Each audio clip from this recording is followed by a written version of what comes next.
Hello everyone and welcome back to Math Bold Master. আৰম্ভ কৰোঁ আমাৰ আজিৰ সেশনটো। তো আজিৰ সেশনটোত আমি ডিসকাস কৰিম প্ৰফিট পাৰ্চেন্টেজ।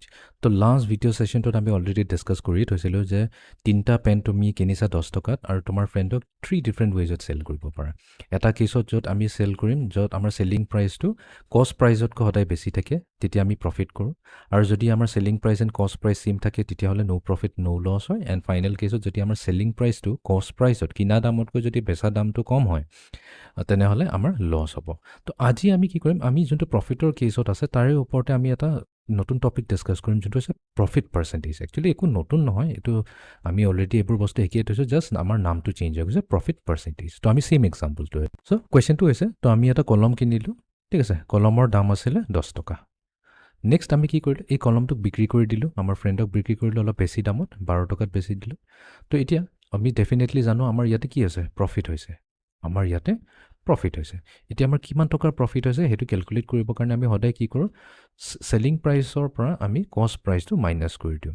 তো আমাৰ সেলিং প্ৰাইচ হৈছে 12 টকা, 12 টকাৰ পৰা আমি কষ্ট প্ৰাইচটো আছিলে 10 টকা, 12 মাইনাছ 2 কৰিলে আমি কি হৈ যাম 2 ৰুপিজ। তো আমি ক'ম যে 2 টকাৰ আমাৰ কি হৈছে প্ৰফিট হৈছে।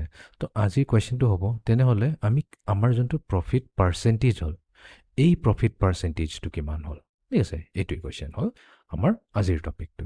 এতিয়া প্ৰফিট পাৰ্চেন্টেজটো আমি কেনেকৈ ওলাম, তো আমি এই প্ৰফিট যোনটো আমি 2 টকা হ'ল এই 2 টকাৰ পাৰ্চেন্টেজটো ওলাম, ঠিক আছে।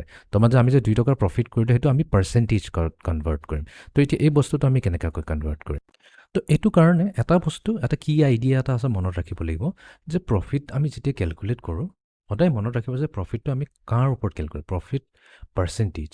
প্ৰফিট পাৰ্চেন্টেজ ইজ অলৱেজ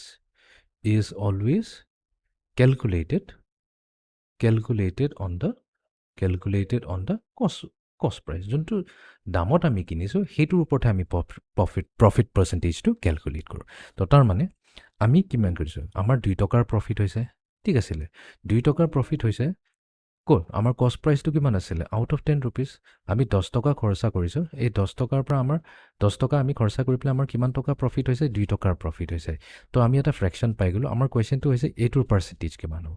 আমি এইটো কি এইটো যিহেতু ফ্ৰেকশ্যন আছে ফ্ৰেকশ্যন এটা পাৰ্চেন্টেজ মানে কি হৈছে আমাক লাগিব ইয়াতে 100, ডিনমিনেটৰ 100 লাগিব। এতিয়াতো আমি জানো যে 10ৰ লগত কি মাল্টিপ্লাই কৰিলে আমাৰ 100 আহে, 10 মাল্টিপ্লাই কৰিলে 100 আহে। তো এইটো হিণ্ট আমাক দি আছে যে আমি ইভেন নিউমাৰেটৰ লগতো আমি কি মাল্টিপ্লাই কৰিব লাগিব 10 মাল্টিপ্লাই কৰিব লাগিব 20।